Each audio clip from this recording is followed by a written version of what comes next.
I just saw NXT Takeover Unstoppable, the last pay-per-view that NXT had. And man, this really shows me that NXT is indeed taking over, guys. It is indeed becoming its own entity. Before, I always thought that NXT was like the internship to lead on up to the main roster of Raw or SmackDown. And that's something that you graduate to, and that's what NXT was for. But the one thing I'm loving about this is that they're making NXT its own entity. They're completely separating it away from Raw and SmackDown, and instead of it being something you graduate from to go to Raw, they're making it an option. You don't have to leave NXT. It's completely up to you if you want to go to the main roster and get more money, but they're making it an option. And I'm saying it like this. They actually have travel dates. They went to Philly recently as well as New York. They're actually having separate bookings than those on the main roster. The shows by far are a lot more organic than anything that you see manufactured on Raw or SmackDown. The characters are true to themselves. They're not watered down. They are who they are. And it's also a learning process for them. But they are a lot more aggressive in the ring than you will ever see on WWE television. Well, not so much that, but I mean on Raw and SmackDown. By far, on the main shows, they're a lot more aggressive on NXT than they are on Raw or SmackDown. And this past pay-per-view was amazing. The entrances alone make you feel like it's a big deal. You got these characters that are coming out that make themselves larger than life with all these entrances that kind of give you an idea on who they really are. For example, Tyler Breeze versus Finn Balor. I keep saying Balor. It's whatever. You guys know who he is. Finn Balor. Or like you have these two guys, Tyler Breeze and Finn Balor. I'm gonna say Balor. I don't care. It may be Balor. Who cares? But besides all that, Finn Balor by far is definitely a dude that if you had Jeff Hardy and the Boogeyman have a kid, that would be him. And honestly, he literally had the most dramatic entrance I have ever seen that got the crowd going. It's just amazing. I have never seen that much orchestrated in the crowd from an entrance alone ever since Fandango. Like, it's seriously. And speaking of Fandango, yes, Tyler Breeze is pretty much, I wouldn't say he's the model version of Fandango. I would probably say he's more like the wrestling version of Zoolander. But by far, he had a bunch of chicks come out taking selfies, and then he came out right behind them. That's great. That really does showcase the character that you really are. They made the entrances pretty large, kind of sort of larger than life for NXT standards, but I will say it definitely did show who the characters really were, and it kind of made you give an idea on who they were if you haven't seen them on a daily basis. But by far, man, the matches were great. This is not so much a review for Unstoppable, but it definitely shows you the heart that NXT puts into their characters as well as their matches, and not to mention the fans.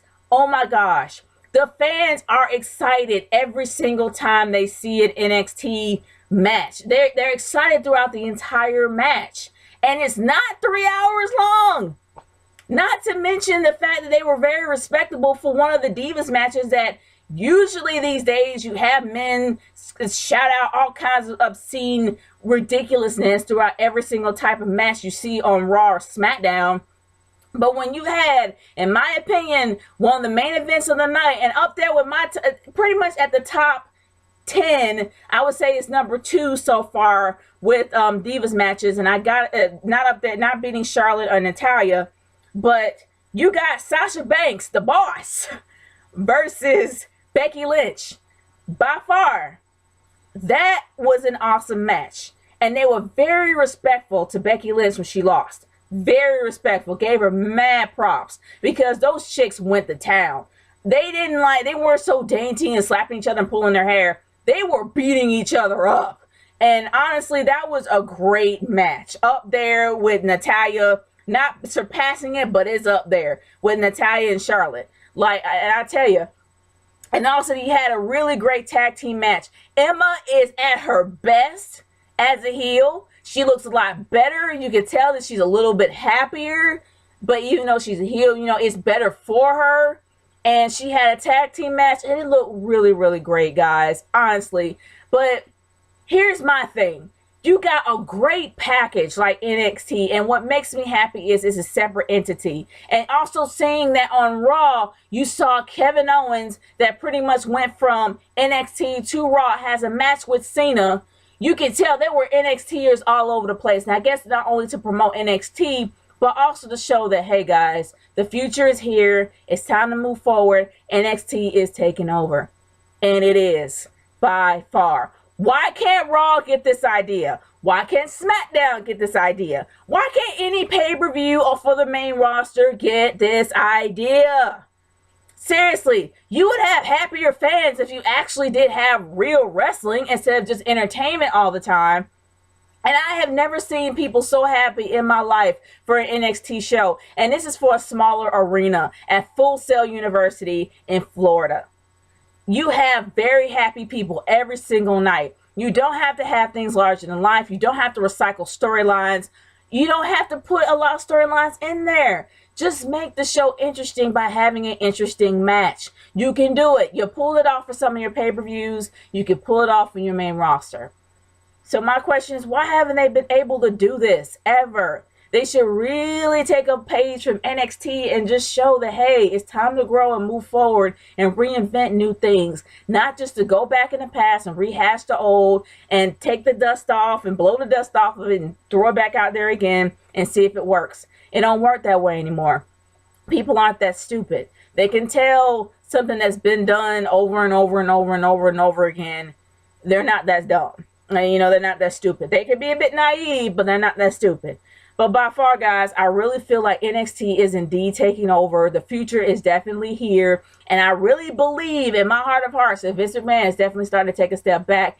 And Triple H is starting to take over a lot more.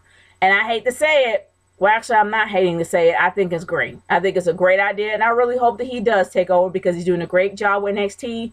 And NXT is by far one of my favorites.